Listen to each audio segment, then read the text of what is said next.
She sat quietly in CT-24C, just another passenger. No one noticed her. In the face of the airplane's sudden, unexpected plunge from the sky, she immediately rose, entered the cockpit, and took complete control. Then F-22 fighter jets showed up to help. At the precise instant the pilots heard her call sign, Eagle One, everything changed forevermore. Before delving into the entire story, please comment below to let us know which country you're watching from. And don't forget to subscribe to the channel for even more amazing stories. As Flight 47 climbed toward its cruising altitude of 30,000 feet, Jennifer Hayes observed from her seat C-24C. She wore plain jeans and a gray sweater. Her dark hair was pulled loosely into a ponytail. There was nothing special about her appearance. She resembled any other passenger aboard this Tuesday afternoon flight from Seattle, bound for New York. The businessman next to her was typing furiously on his laptop, not even sparing her a glance. The teenager across the aisle was scrolling through social media, headphones in his ears, completely disconnected from the world. The flight attendants moved around the cabin with practiced movements, handing out drinks and snacks with professional smiles. No one paid Jennifer any attention. The morning had started like any other. It was morning, and Jennifer woke up in her small apartment in Seattle. She made a pot of coffee, then checked her email before preparing for another typical day ahead. 6 months after retiring, she was still trying to adjust to the strange quiet of civilian life. No morning briefings, no mission planning, no life or death tactical updates, just silence and the slow pace of a world without urgency. She had carefully packed her small overnight bag, placing her laptop and book inside. The book was a spy thriller, something that amused her because the reality of intelligence work was far less glamorous than novels made it seem. Her tenure in the service involved frequent collaboration with intelligence officers.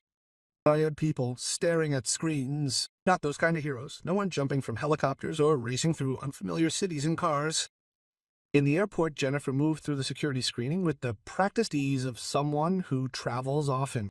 She was quite adept at packing, flawlessly moving through queues and seamlessly fading into the bustling crowd. No one looked at her twice. He gave her identification barely a glance before the TSA agent readily waved her along now. With a practiced hand, the gate agent scanned her boarding pass, offering the obligatory smile she gave each and every passenger. Jennifer was invisible, just as she wanted to be.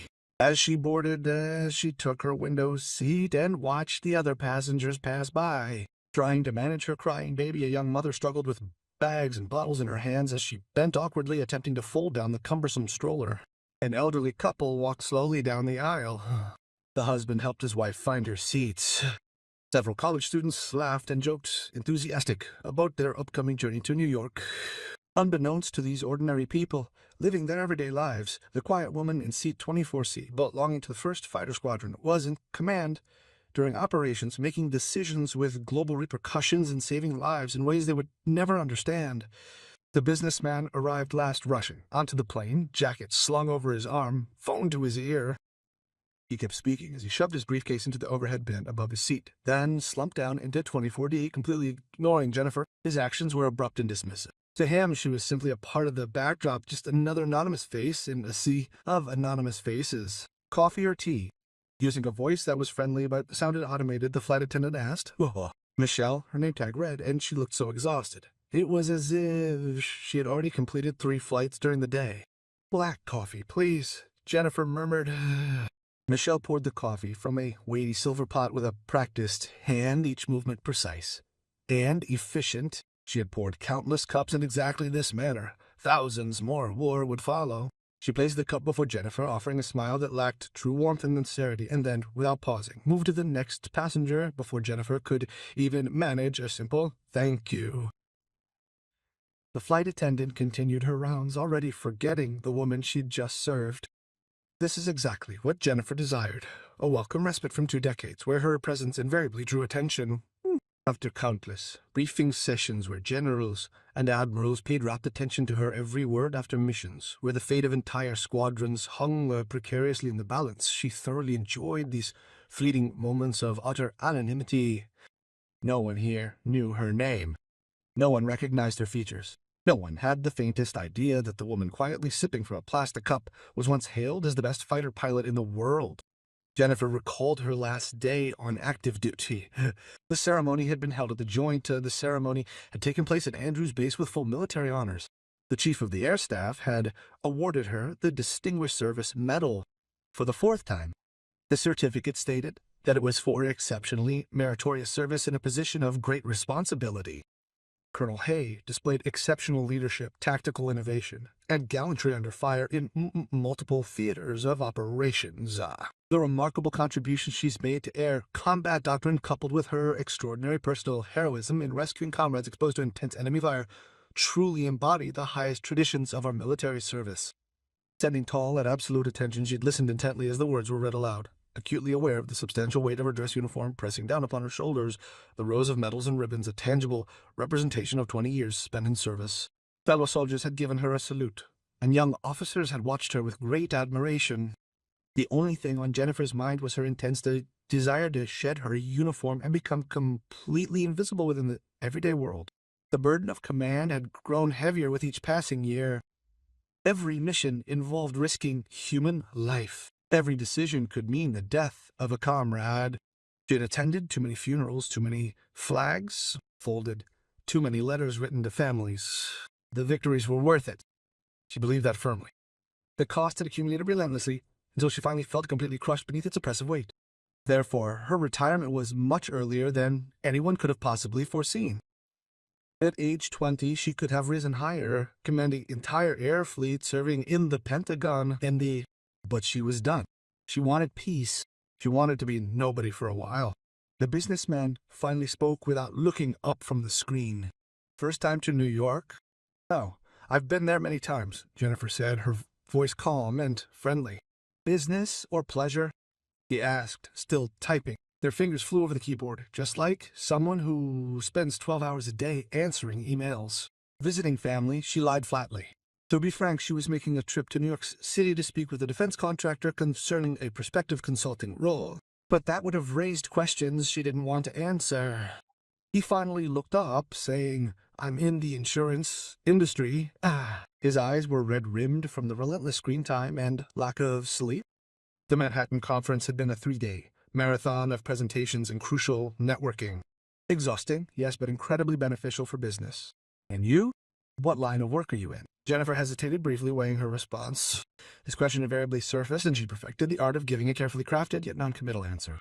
She offered a concise response. "I'm a consultant." The statement was technically accurate. Having departed from active military service 6 months earlier, she now worked as a consultant advising defense contractors on the complexities of aircraft systems and tactical planning. However, the word consultant seemed dull, even unremarkable. Perfectly so, in her view. It effectively silenced further questions. The businessman's interest, it was evident, was rapidly fading. He likely had countless encounters with consultants during his career, all of them merging into a hazy and indistinguishable memory. He probed further, inquiring about the specifics of her consulting services. Technical systems, Jennifer Wage answered, acknowledging the specialized nature of her expertise. Pretty specialized stuff. Not particularly exciting unless you're in the industry, she added, anticipating his reaction. Right, he agreed, nodding briefly before returning his focus to his laptop. Their conversation had abruptly ended. He had mentally relegated her to the periphery of his attention. She was in his mind just another technical consultant, someone unimportant, demanding no further engagement. Within 30 seconds, he was fully engrossed in his work, and Jennifer was once again invisible, lost amongst the bustling office environment. She smiled softly, lost in thought, gazing out the window. The dance she'd spent the last 6 months perfecting, that was the one she performed that evening. Giving just enough information to seem normal, but never so much that it piqued curiosity. Be friendly, but not memorable. Fade into the background of everyday life. In some ways, this was harder than flying combat missions, because it required constant attention to remain inconspicuous. Throughout her military service, she underwent rigorous training focused on standing out, commanding respect, and ensuring unwavering attention. Now she was teaching herself the opposite. Jennifer smiled again and looked out the window again. The Rocky Mountains, a vast and impressive range, stretched out in all directions far below her. Snow fell early that year. Their peaks already showed it, the afternoon sun reflecting off the glistening surface. The intricate interplay of light and shadow created by the jagged ridges and deep valleys produced patterns that seemed almost artistic when viewed from this height. Hundreds of times before, she had flown over these mountains. However, this was her first flight aboard a commercial airplane. She normally traveled at twice the speed of sound. It carried 6 or 7 G-forces in tight turns that pressed her body into the ejection seat with crushing force. From the controls of an F-15 Strike Eagle to coordinating the tactical maneuvers of an entire squadron, her hands fighter squadron from the backseat of an F-15E. Her call sign was Eagle One, and in certain circles that name meant everything. It entailed successfully carrying out impossible missions, even when everyone else maintained they were unattainable. The mission involved rescuing pilots who were stranded in enemy territory, a dangerous operation conducted under intense fire, and with an extremely low probability of success. It meant engaging and defeating enemy aircraft even when the odds were stacked against them, when the tactical advantage was theirs, when survival seemed impossible. It signified a revolution in air combat tactics, dramatically altering how the Luftwaffe conducted warfare. These new maneuvers and strategies have become the foundational principles taught in every weapons school globally. The call sign was earned, not given. She called to mind the very first time she heard him speaking over the radio. That event took place during the Gulf War on her 3rd combat mission. As she was leading a 4-ship formation of F-15Cs on an air patrol mission, they came upon 8 enemy fighters. The ratio was 2-to-1 against her, and the enemy had the advantage in position and altitude. In the first 30 seconds of the engagement, her squadron commander was shot down before he even had a chance to respond. Suddenly, Jennifer was in command, years old, and responsible for 3 other pilots against an enemy force that she should have been able to overwhelm. But she didn't panic. Her mind became crystal clear, ice cold, processing information faster than conscious thought. She had recognized the weakness of the enemy formation, understood their tactics in an instant, and exploited them with devastating efficiency. Within 5 minutes, she had ordered her squadron to shoot down 6 enemy aircraft without losing a single American aircraft. The 2 remaining enemy aircraft fled. As they returned to their base, her squadron commander looked at her with a sense of almost awe in his eyes, then stated, "From this point forward, your call sign will be Eagle One. You fly like nothing I have ever witnessed." The name stuck. Over the next 20 years, she lived up to it time and again. During the Afghan conflict, she led rescue missions that saved dozens of downed pilots from capture or death. She remembered one mission in particular. A pilot had ejected over enemy territory controlled by Taliban forces. Everyone said it was too dangerous to rescue him. They should wait until ground troops reached him. But Jennifer knew that waiting meant death. She assembled a mission package of attack helicopters, air support aircraft, and her own F-15E and led them straight into the heart of the enemy defenses. They had extracted the pilot under heavy fire, and Jennifer's plane had taken multiple hits from ground fire. She trudged back to base with a failed engine and a partially destroyed hydraulic system, but she brought her crew home and the rescued pilot alive. Then there was the incident in the Strait of Hormuz, the mission that, even in special forces circles, is legendary. While details remain classified, fighter pilots worldwide were well aware of the story behind it. The incident involved the shooting down of a reconnaissance aircraft over international waters. The 4-member crew, after surviving the disaster, found themselves adrift in life rafts. However, enemy warships were approaching rapidly, drastically reducing their chances of a successful rescue. Jennifer was the mission commander and had done something that military historians would later describe as either genius or madness, depending on your point of view. Flying her F-15E squadron, she maintained a height of 15 meters above the waves, or approximately 50 feet above sea level at a speed exceeding 800 kilometers per hour. This approach utilized an angle undetectable by enemy radar. The level of danger was extreme. A slight mistake in altitude and the aircraft would have been instantly vaporized because of the speed. Yet she remained composed, her hands moving with the precision of a surgeon, her gaze intently fixed on the radar altimeter. Her squadron appeared out of nowhere, taking the enemy ships completely by surprise. Even as the attack helicopters were picking up the downed crew, Jennifer and her wing were actively engaged in attacking enemy ships and aircraft, created enough chaos and destruction to make the rescue successful. She flew through anti-aircraft fire so thick that her weapons officer later said he could have almost touched the missiles, but she didn't flinch, didn't hesitate, didn't make a mistake. Everyone came home, Such stories made her call sign legendary. The young pilots in their training program heard of Eagle One and fostered a dream of flying her someday. High-ranking officers engaged in the planning of complex operations frequently and specifically requested her for missions that demanded impossible levels of precision and unwavering nerve. With the exception of the Medal of Honor she had received, every decoration offered by the Air Force. Twice she was nominated for this highest award, but each time her nomination was rejected because the nature of her missions remained classified. Up in a Boeing 731, 30,000 feet above Colorado, she was merely Jennifer, just one passenger among many, someone the flight crew would not recall once they had landed. For 20 years, constant scrutiny and overwhelming responsibility had been the norm. The ensuing anonymity, therefore, felt like a true blessing. From the PA system, the captain's voice sounded calm and reassuring, offering comfort to all aboard. Ladies and gentlemen, this is Captain Mitchell. We are currently flying at 35,000 feet. The skies ahead are clear. The weather in New York is perfect. Temperatures around 13 degrees, light winds. We are scheduled to land at 5:45 p.m. local time, about 10 minutes ahead of schedule. Flight attendants, please prepare the cabin for beverage service. As the passengers settled in, the crew members started rolling their carts down the aisles, offering drinks and snacks. Exhausted but relieved, the young mother finally managed to get her crying baby to sleep, and the cabin settled into a quieter atmosphere.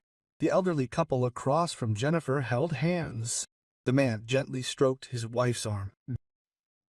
They had probably been married for 50 years, Jennifer thought. Years of living together had given them that serene, comfortable familiarity, a unique and precious bond. Jennifer closed her eyes and tried to relax. She hadn't slept well in weeks. Retirement was supposed to be peaceful. Time for recovery now, to finally rest, escaping the stress and danger faced during years past. But her mind refused to settle. 20 years of uninterrupted assignments, continuous practice, and the constant need to be prepared had conditioned her brain to be always attentive, always on the lookout for dangers, and to always plan 3 moves ahead. Even in what is widely considered the safest form of transportation ever invented, aboard an aircraft meticulously maintained to the highest operational standards and piloted by highly experienced and professional pilots, her sharp mind effortlessly and automatically detected details that most other passengers completely overlooked. She detected a slight vibration within the aircraft's fuselage, a specific pattern clearly indicating mild turbulence stemming from high-altitude wind shear. The alteration in the engine sound was noticeable to her as the pilots made necessary adjustments to the engine thrust, thus guaranteeing optimal fuel efficiency for the flight destined for New York City. She was aware of the small course corrections the autopilot made to keep them on their intended flight path. All these were typical sounds and sensations characteristic of the routine operations of commercial air travel, operations that occurred thousands of times each day without incident. Yet Jennifer's mind registered them nonetheless. Unable to turn off the threat assessment she had learned in 10,000 missions, she had been trained in flying lessons. She knew the hydraulic pressure readings, even though she couldn't see the gauges. She knew how much fuel they had left based on flight time and distance traveled. Boom, shook, and failed. She could tell her approximate position without consulting a map, using the sun's position and the landscape features visible below her to navigate. You know how they say old habits die hard? Well, fighter pilots' old habits die even harder. 2 hours passed quietly. With her phone in hand, Jennifer was reading a book, a historical novel about the brave pilots who fought in the Second World War. She was amused by the author's descriptions of air combat, dramatic and exciting, but without the actual feeling of how terrifying and confusing real combat was. In books, pilots always knew exactly what was happening, always made perfect decisions, and always emerged as heroes through skill and courage. In reality, combat was chaos. A relentless wailing of alarms filled the air, punctuated by contradictory information and the agonizing pressure of split-second decisions based on incomplete data. Your body crushed by the immense G-forces of the frantic rhythm of your heart against your ribs, a pounding so powerful it seemed on the verge of shattering. Explode. Sometimes she looked out of the window and observed the landscape as it rushed past. They had crossed the Rocky Mountains and were now flying over the plains of eastern Colorado. From this altitude, the land looked flat and empty. Endless brown undercolored fields stretched to the horizon. Cities appeared as small clusters of buildings connected by straight roads that formed perfect grids. It was austerely beautiful, this vast expanse of space. The businessman next to her had fallen asleep, his head resting against the seat back, his mouth slightly open. He began to snore softly. It was a rhythmic sound, seamlessly blending into the background noise produced by the engines. The girl across the aisle was watching a movie on her tablet and laughing at something on the screen. The elderly couple had also fallen asleep, their heads bent toward each other like two trees that had grown together over the years. The flight attendants were making their rounds again, picking up trash and offering more drinks. Michelle, who had served Jennifer coffee earlier, moved through the cabin with mechanical precision. Iran, her smile unchanged, her movements practiced from thousands of similar flights. She collected plastic cups and napkins, straightened seatbacks and tables, chatted briefly with passengers who wanted to talk, and left the others alone. "Is everything okay here?" Michelle asked in a friendly, professional voice. "Everything's fine, thank you," Jennifer replied. Michelle nodded and moved on to the next row, the exchange forgotten in a moment. Just another passenger, just another unremarkable encounter in a long day of unremarkable encounters. Then something changed. Jennifer felt it before she heard it. A slight tremor ran through the airframe, different from normal turbulence. The vibration had a specific frequency, a pattern that her mind immediately recognized as wrong. It was the kind of vibration that indicated a mechanical problem. Something in the engine or the control surfaces wasn't behaving as it should. Her gaze flickered to the window. Her body tensed. The left engine looked normal at first glance. The big turbocharger was spinning smoothly. The exhaust stream shimmered in the air behind it as usual. But Jennifer's trained eye noticed something. The vibration continued and grew stronger. She felt it through the seat, through the window, which she touched with her fingertips. This was not turbulence. This was a real-time developing mechanical failure. She looked around the cabin. None of the other passengers had noticed. They were reading, sleeping, watching movies, completely unaware that anything was wrong. Even the flight attendants showed no signs of concern. They continued to work as if everything were normal. But Jennifer knew better. She had felt vibrations like this before in fighter jets that had suffered damage in training flights where systems had failed. She knew the sign of an engine that was about to break. Seconds later, a stronger tremor rocked the plane. Several passengers looked up nervously, their conversations falling silent. The businessman jolted awake, confused. But before anyone could speak, before anyone could ask what was wrong, a loud bang rang through the cabin like a gunshot. The sound was sharp and brutal, followed by wailing alarms from the cockpit and a sudden violent roll to the left. The plane banked at an impossible angle.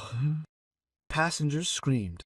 Oxygen masks fell from the ceiling, dangling from yellow hoses. Coffee cups, cell phones, and tablets flew through the air. The young mother's baby, who had been sleeping peacefully a moment ago, screamed in fear. The elderly woman across the way clutched her husband's hand so tightly that her knuckles turned white. The plane rolled on, now in a steep descent that pushed everyone against their seatbelts. The angle was completely wrong, far beyond what a passenger plane should normally experience. Jennifer observed the world from her window, noting the ground rotating rapidly and the horizon tilting at an alarming angle. They found themselves trapped in a death spiral, a dangerous aerodynamic situation that, without immediate and decisive corrective action, quickly escalated to an uncontrollable state. Jennifer's training kicked in immediately, overriding the fear response that was paralyzing everyone else. As the passengers frantically reached for masks, screamed, and held onto each other, her mind went ice cold and crystal clear. It was that particular mental state she always attained during emergencies, a place where emotions vanished and only tactical thinking remained. She had experienced this state dozens of times before, in combat situations where panic meant death and clear thinking meant survival. Without hesitation, she grasped her oxygen mask and efficiently placed it on her face. They moved with fluid grace and complete automation, even as the airplane continued its rollout. As the elastic band glided across her head, the mask snugly pressed against her face, and the seal was successfully checked in under 2 seconds. Then she looked around the cabin with tactical awareness. Methodically, her gaze moved from one row to the next, her experienced eyes assessing the situation with the expertise developed from years of leading rescue operations within enemy territory. Flight attendants attempted to reassure the passengers even though their own fear was difficult to control. Michelle gently helped the young mother carefully pull the mask over the face of the baby, who was crying. Her hands were shaking. Up near the front, another flight attendant clutched a seat back, his face white as a sheet from pure fright. The cabin was a picture of chaos. People were screaming, praying, holding each other, convinced that they were going to die. The plane was descending too fast, much too fast. From her mental calculations, Jennifer determined that they were falling at a rate exceeding 4,000 feet per minute and possibly even faster than that. At this rate of descent, they would hit the ground in less than 6 minutes. The speed of their descent wasn't what she found most unsettling, however. It was the angle. The way the plane was rolling and pitching suggested quite clearly that it had completely lost all control. This was no controlled emergency descent. This was a plane in serious trouble, possibly minutes away from structural failure or a complete loss of control that would make rescue impossible. The intercom static, then the tense, desperate voice of Captain Mitchell came over. "This is Captain Mitchell speaking." He was breathing heavily. His words were interrupted by gasps of air. "We have multiple system failures. Left engine has failed. Hydraulics have failed. I need you, I need you." The transmission cut off abruptly. The sudden silence was more startling than his words. The plane shuddered again and continued to roll to the left. The angle became steeper. Several passengers screamed louder. A man 3 rows ahead threw up into a bag, overwhelmed by the violent movements.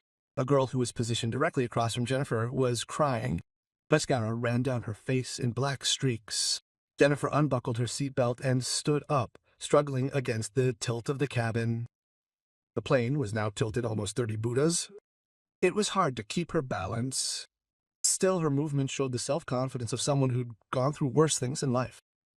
She'd previously been aboard aircraft that had been struck by enemy fire, descending out of control amidst plumes of smoke and fuel at considerable altitudes. Following a training exercise, she'd ejected from her severely damaged F-15 at an altitude of 20,000 feet, encountering forces so intense that they nearly resulted in her death. They had flown operations during weather conditions where navigational instruments were completely useless. Only instinct and experience kept her alive. This was bad, very bad. But she had seen worse, and she had seen worse. Knew what to do. When she started moving toward the cockpit, a flight attendant firmly took hold of her arm. It was Michelle. Her professional demeanor had completely shattered. Her voice was high-pitched and panicked. "Ma'am, you must sit down immediately. Please sit down and fasten your seatbelt." Jennifer turned to her. The look in her eyes made Michelle's grip loosen immediately. It was the look of absolute certainty, pure determination, even in the midst of chaos. It was the gaze of a woman who had led troops in combat, confronted agonizing decisions about life and death under immense and inhumane pressure, and who would never concede even when victory seemed completely out of reach. With quiet authority, Jennifer stated, "I must get to the cockpit." Michelle spoke, the oxygen mask slightly muffling her words. Nevertheless, her voice cut sharply through the cacophony of screams and flashing alarms. "Now, you are not allowed to do that," she began, but was promptly interrupted by Jennifer. "I'm a pilot," she said slowly and clearly. "With 20 years in the military, I've flown fighter jets and directed tactical operations. This captain desperately needs our immediate assistance. Otherwise, every single person on board this aircraft, you, me, the baby you just attended to, will perish. Do you understand? Let's not waste a moment. Take me to the cockpit door immediately." Michelle's eyes widened. For a moment, she stood frozen. The quiet woman in seat 24C, to whom she had served coffee, claimed to be a military pilot. It sounded unbelievable, but something in Jennifer's posture, the perfect balance despite the violent movement, the absolute certainty of her voice made it believable. The flight attendant pounded on the cockpit door. Captain Mitchell." No answer. The plane shook again. They were now descending like a rock through 20,000 feet. Jennifer looked at the flight attendant. "Open the door. Emergency protocol." Michelle used the override key. The door swung open. What Jennifer saw made her blood run cold. Captain Mitchell hung unconscious over the controls. The first officer was frantically fiddling with switches. His hands were shaking. Sweat was pouring down his face. All the warning lights were flashing red. All the alarms were screaming. "Who are you?" the first officer yelled over the noise. "A female fighter pilot, 20 years in tactical command." "Move aside," Jennifer said, gently pushing the unconscious captain aside and sitting down in his seat. In 2 seconds, she scanned all the instruments. Left engine dead. Hydraulic system 2 failed. System 1 failed.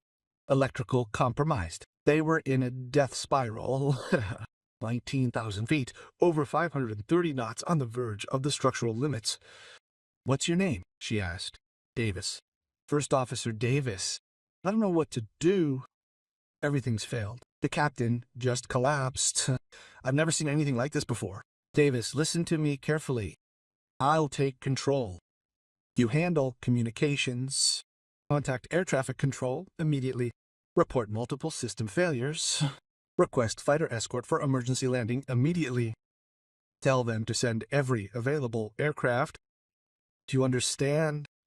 Davis nodded. His panic subsided somewhat. Someone had taken command. Yes, that would have been it. "Yes, I got it." Jennifer's hands moved precisely over the controls. First priority: stop the spiral dive, restore stable flight. By utilizing the operational right engine and the remaining hydraulic pressure, she successfully re-established the plane's balance. The plane fought against her, wanting to go back into the death spiral. Jennifer had in fact flown damaged jets before, successfully bringing them home, even with half a wing. She knew how to make broken planes fly. Seattle Center, United 447 Heavy declaring an emergency. Davis radioed in a firm voice now. "Repeated system malfunctions. Left engine has failed. Hydraulic system is down. Captain is unable to act. One person has taken control. Former military pilot requesting fighter escort." The response came immediate. "United 447 Seattle Center. Emergency confirmed. Understand that military personnel have taken control. Please confirm status." Jennifer took the headset Davis handed her. "Seattle Center, this is Eagle, currently piloting United 447. I'm a former tactical commander with the German Air Force. I have control of the aircraft. We sustained significant damage, however, we're stable at 16,000 feet and descending. Requesting immediate coordination with the nearest Air Force base and fighter escort. This aircraft may not reach a civilian airport. I need options for an emergency landing, possibly on military property." Brief pause, then another older voice, authoritative. "United 47, this is Seattle Center Supervisor. Understood, you are a military pilot in control. We are contacting Peterson Space for Space. 2 F-22 Raptors are already on a training mission, approximately 40 miles from their position. We are rerouting them to you now. Stay tuned." Jennifer continued to struggle with the controls. The aircraft was barely responding. They were at 15,000 feet. The hydraulics were nearly dead. It was like trying to steer a car with a rope instead of a steering wheel. Every move had to be perfect. Every balance 3 steps ahead. "Davis," she said calmly, "proceed to the rear of the aircraft and inform the chief flight attendant. Prepare the cabin for an emergency landing. Brace position. Secure all loose objects. Say we can do this, but it's going to be tough." "Yes, ma'am," Davis replied, and Jennifer immediately noticed the difference in his voice. He called her ma'am. He recognized authority when he saw her. Davis left the cockpit. Jennifer was left alone with a dying plane. She did the math in her head. Remaining fuel, distance to possible landing areas, rate of descent, system failures. She had about 10 minutes before something else would fail, catastrophically. Maybe less. The plane appeared determined to self-destruct, and it was only her piloting skills that were still keeping it from falling. The radio static. "United 47 Fuckdays. This is Raptor Flight. Call sign Blade 21, we have them. On radar. 2 F-2s on intercept course for their position. What's their current status?" Jennifer felt a tingling in her chest. F-22s, the most advanced fighter jets in the world. For the first time since the emergency began, she allowed herself a tiny glimmer of hope. Blade 21, United 44-57, this is a severe situation. Our system has catastrophically failed. Left engine out, hydraulics failing, minimal control. I'm performing a controlled descent, however, I need directions to the nearest suitable runway for landing. I don't know for certain whether we'll be able to reach a civilian airport. United 547, understood. We will be with you in 90 seconds. Prepare for a visual damage inspection. What is your flying background? Jennifer hesitated for a moment. For 6 months, she had been anonymous. She had abandoned the world where her name had any significance. But this was not about ego or recognition. This was about saving lives. These F-22 pilots needed to know that they could trust her, that she knew what she was doing. Blade 21, I was in the Air Force. Fighter pilot, tactical command. 20 years of operational experience. She took a brief pause before adding, "What? Call sign Hedgehog." 3 seconds of absolute silence stretched out on the radio. 3 seconds that felt impossibly long, like an eternity. Then the F-22 pilot came back on the airwaves, but his voice was completely altered. The usual professional distance was gone, replaced entirely by an almost incredulous astonishment. United Farm of R7, he said, sounding stunned. Did you say Eagle One? Eagle, yes, Eagle One. The Eagle One from the Gulf War, from Afghanistan, from the incident in the Strait of Hormuz. That Eagle One. Jennifer briefly closed her eyes, a small, almost imperceptible. Confirm. Blade 21. That's me. She added, can we focus now, please, on the immediate task of preventing this aircraft from crashing? Wholly yes, ma'am. He stammered slightly. Yes, sir, ma'am. Absolutely, Eagle One. He continued, this is Captain Ryan Matthews speaking. Blade 1, flight leader. His wingwoman, Lieutenant Sarah Chin, identified herself. Blade Swati. Ma'am. Ma'am. We are now approaching your left side. Through the cockpit window, Jennifer saw 2 stark, dark shapes slowly emerge from the thick layers of clouds. The F-22 Raptors were breathtakingly beautiful, elegant in their design, and devastatingly deadly. The angular camouflage shapes cut through the air like knives. They were passing information on their left wing so close that Jennifer could see the pilots in their cockpits. The lead F-22 dipped its wings briefly in salute. Eagle One, we have visual contact with your aircraft, Matthews said in a strained voice. Ma'am, your left engine is completely detached. There's extensive damage to the left wing and fuselage. I observe fluid leaks in several locations. How exactly are you keeping this aircraft airborne? Experience and a stubborn refusal to quit, Jennifer countered, struggling to maintain control as the aircraft attempted a further leftward roll. Blade 21, provide me with alternative landing options. Which nearby runway is capable of accepting an emergency landing of a Boeing 737? Stand by, Eagle One. Our calculations are ongoing. A brief period of silence ensued, followed by Matthew's return. Madam, we have identified 3 potential landing sites. Denver International Airport is situated 90 miles to the northeast. However, navigating the mountainous terrain will be a challenge, and we doubt you possess sufficient altitude to clear these obstacles safely. Colorado Springs is 60 miles south. A little better, but requires complex maneuvers. Perhaps he stopped briefly, or he was located at Peterson Air and Space Force Base, 40 miles southeast. Well, shorter distance, military base with full emergency equipment. We can clear all airspace. That would be my recommendation, Mom. Jennifer did the math in her head. Considering the current descent rate and speed, she might be able to cover 40 miles possibly. Maybe. Blade 21 Peterson is our target. Contact them directly. Tell them we're coming in hot and damaged.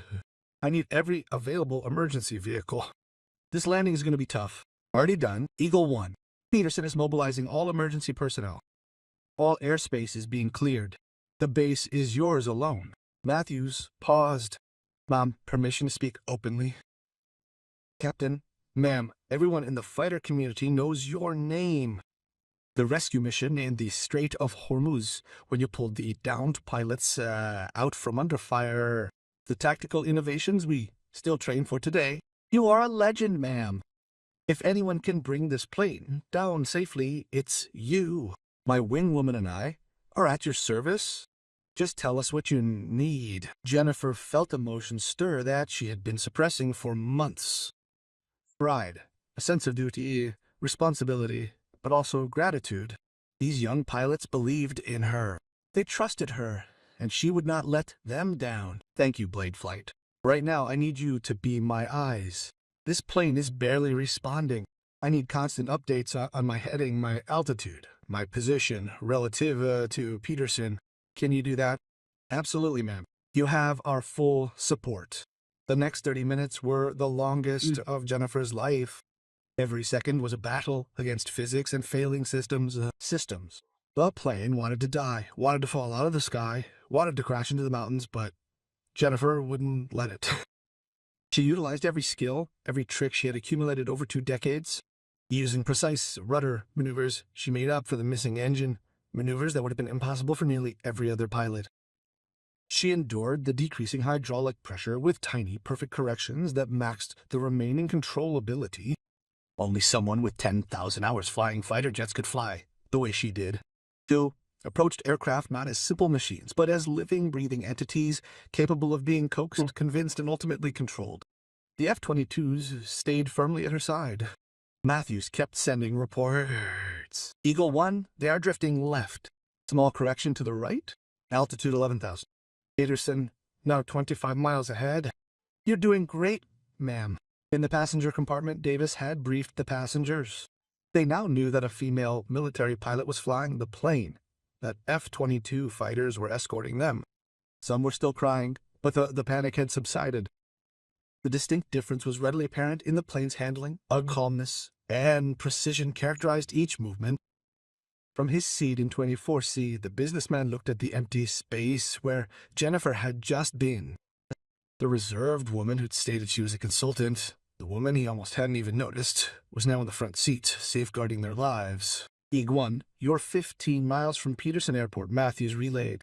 Altitude 7,000 feet. You're slightly under the glide path, but everything's within acceptable limits. The runway is right in front of you. Now Jennifer could see them. The long concrete strip, bordered by emergency vehicles, their red and blue lights flashing rapidly. It seemed impossibly far away. The aircraft was vibrating violently, its damaged systems threatening complete failure. The speed was far too high, but she had no way to reduce it sufficiently. This would be a harsh landing, potentially the toughest of her entire career. Late flight, Jennifer instructed, I need you to withdraw immediately. I need space to operate. Roger. Eagle One, blade flies taking off. Came the response. Matthews paused slightly before speaking. It was an honor to fly alongside you all. The honor is entirely mine, Captain, Jennifer replied. You are clearing the airspace now, right? The F-22 soared elegantly upward, gradually disappearing into the vastness of the sky. Jennifer was now alone, facing only the struggling aircraft in a daunting 4 miles of airspace separating her from the ground. She manually extended the landing gear, feeling the added drag subtly slowing the plane's descent. The runway was approaching fast, too fast, but she had no choice. United 47 Peterson Tower, are cleared to land on any runway. Emergency crews are standing by. Wind is calm, runway is clear. Peterson Tower, United 4, Top 47 commencing. Final approach. The last 2 miles were pure instinct and skill. Jennifer controlled the aircraft's controls with the same skill and precision as a musician, playing their instrument, sensing every slight vibration, every airflow shift, every reaction of the aircraft. The ground was closing in fast. Too fast, still too fast.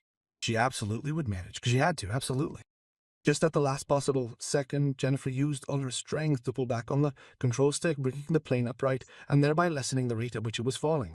The impact of the main landing wheels on the runway was so incredibly forceful that it caused the passengers to scream. Seconds later, the nose wheels crashed. The plane bounced, hit the ground again. Jennifer pushed the brake pedal to the floor with all her strength, feeling the brakes bite, yet the aircraft was still moving far too rapidly. The damaged systems couldn't provide enough stopping power. The runway was ending. Jennifer made a split-second decision. She activated the emergency slide system that would create drag. At the same time, she used asymmetric braking, a risk, because the plane could veer off the runway, but she gained valuable braking power in the process. The plane skidded sideways, tires squealed. 600 meters of runway remaining. 300 meters, 150 meters. The plane came to a stop with less than 60 meters of runway remaining. For a moment, everything was quiet. Then, cheers erupted from the cabin behind her. People were crying, laughing, hugging each other. They were alive. All against all odds. They were alive. Jennifer sat in the pilot's seat, her hands shaking as the adrenaline wore off. She had made it. She had brought them home. Rescue workers rushed over immediately, fire engines spraying foam, paramedics rushing to the doors. Davis came back into the cockpit. Tears streamed down his face. You saved us. You saved us all. Jennifer just nodded, too exhausted to speak. Outside, the two low over the runway, F-22 Raptors glided, their wings wiggling in salute, before ascending smoothly into the bright afternoon sky, a breathtaking sight. We heard Captain Matthews' voice for the last time over the radio. Eagle One, Blade 21. I have to say, that was the most impressive aerial maneuver I've ever witnessed. Welcome home, ma'am. Within an hour, the word was everywhere. On board a commercial passenger plane, a retired Air Force legend found himself in the midst of a catastrophe when it happened. The woman with the call sign, Eagle One.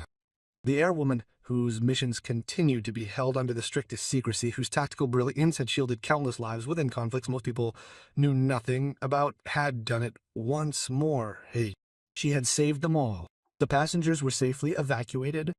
Captain Mitchell was transported to the hospital, and it was expected he would recover. The plane was a complete write-off, but every single person on board survived the accident. Television cameras caught Jennifer finally getting off the plane. Still in jeans and a gray sweater, tired but calm. The businessman from C-24C approached her, her face full of wonder. They said they were a consultant. They made me think they were just anyone. Jennifer smiled softly. I am a consultant now, and I am not just anyone, but I am nothing special either. I just did what had to be done. The news says she is a hero. They say her call sign is legendary. Eagle One. People say she saved a number of lives so great it's impossible to count. The real heroes are the F-22 pilots who accompanied us, the rescue teams who stood by when we landed, and her first officer, Davis, who remained calm when everything went wrong. Jennifer replied, I only flew the plane, but everyone knew it was more than that. The Air Force Chief of Staff called her personally. The President sent a message. Pilots from all over the world came forward, many saying the same thing, that only Eagle One could have done it. In the days that followed, Jennifer gave several interviews. It was humble and polite, always deflecting the credit, but she could not hide who she was. The quiet woman in seat 24C was gone. Eagle One was back, whether she wanted it or not. 7 days later, she was in receipt of a letter from the company Peterson Space for Space. A young airman on duty during her landing had sent the message that we were now safely on the ground. My whole life I wanted to be a fighter pilot, he wrote. But I had the feeling that I was simply not good enough, not smart enough. Then I watched them land that plane. I saw what true skill and true courage meant. Because of you, I'm now applying for pilot training. Thank you for showing me what's possible. Jennifer folded the letter 3 times, folded it carefully, and put it in her drawer. Maybe retirement didn't mean disappearing. Perhaps it signified the task of finding new methods for serving, inspiring, and achieving something meaningful. She would never be anonymous again. The woman in seat 24C was gone forever. But that was all right, since Eagle One had never actually been absent. She had simply been waiting for the moment when she would be most needed. And when that moment came, the moment when lives were at stake and the impossible had to be made possible, she was ready. 20 years of training, 20 years of missions, 20 years of perfection had led to those 30 minutes in a dying plane over Colorado, and she had not failed. A month later, Captain Matthews called her. My commander wants to know if you would be willing to speak to our squadron. The young pilots, they need to hear from someone like you. They need to understand what it means to be a fighter pilot, to never give up. It would be an honor, Captain, Jennifer said. Thank you, Mom. And your call sign is Eagle One. We looked it up. All those missions, all those accomplishments. It's even more impressive than we thought. You've earned that name 100 times over.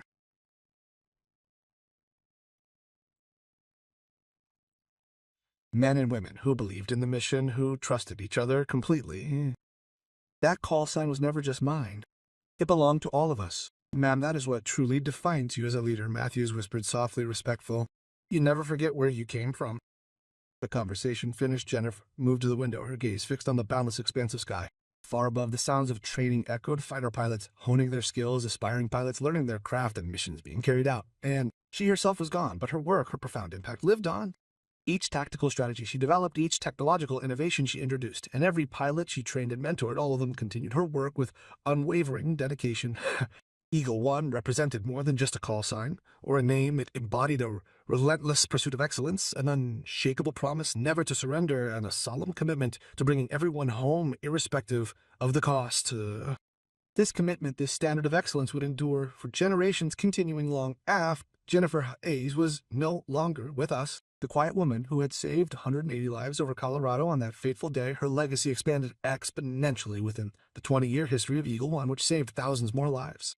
The profound influence she exerted, the lives she touched, and the inspiration she ignited in young pilots yearning for the sky, all of this would live on forever. Her spirit, her unwavering dedication to duty, would continue to shape the future of Eagle One, ensuring that the legacy of this extraordinary woman endured for generations to come.